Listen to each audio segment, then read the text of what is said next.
Private university బిల్కు వ్యతిరేకంగా హైదరాబాద్ లో రోడ్డెక్కారు విద్యావేత్తలు. బిల్లొస్తే విద్యారంగం వ్యాపారంగా మారి పేదలకు తీరని అన్యాయం జరుగుతుందని ఆందోళన వ్యక్తం చేశారు. అన్ని వర్గాల వారికి సమన్యాయం జరగాలంటే కామన్ విద్యా విధానం అందుబాటులోకి రావాలన్నారు.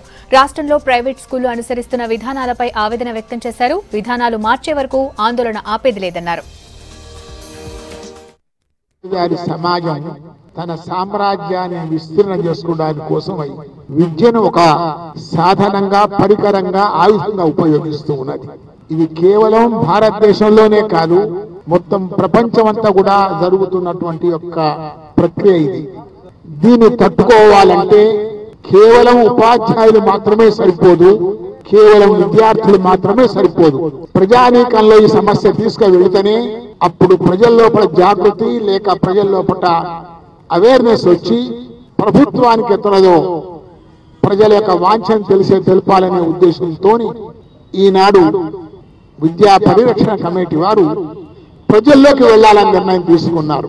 ప్రజల్లోకి వెళ్లడం ఇది ఉద్యమం యొక్క ఉధృతానికి తార్కాణం అని మనం చేస్తూ ఉన్నాను.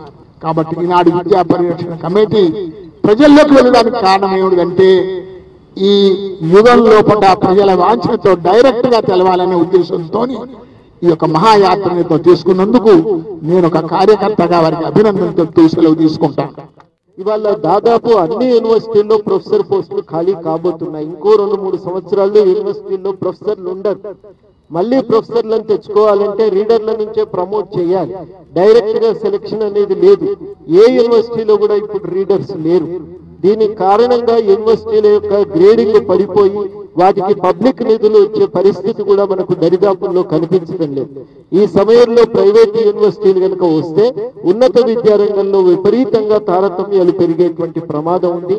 దాన్ని దృష్టిలో పెట్టుకొని ఈ ప్రైవేట్ యూనివర్సిటీ బిల్లును తక్షణం నిలిపివేయాలని చెప్పి మేము కూడా జేఏసీ నుంచి కోరుతా ఉన్నాం. ఉన్న గవర్నమెంట్ పబ్లిక్ సంస్థలన్నింటినీ బలోపేతం చేయాలని జేఏసీ కోరుతున్నది. ఈ విషయంలో జాగ్రత్త మనం పాటించకపోతే మనం క్రమక్రమంగా పబ్లిక్ విద్యా సంస్థలని సంపూర్ణంగా బలహీనపడిపోయి పేద విద్యార్థులకు ఒక నాణ్యమైనటువంటి విద్య అందేటువంటి అవకాశాలు కూడా పోయే ప్రమాదం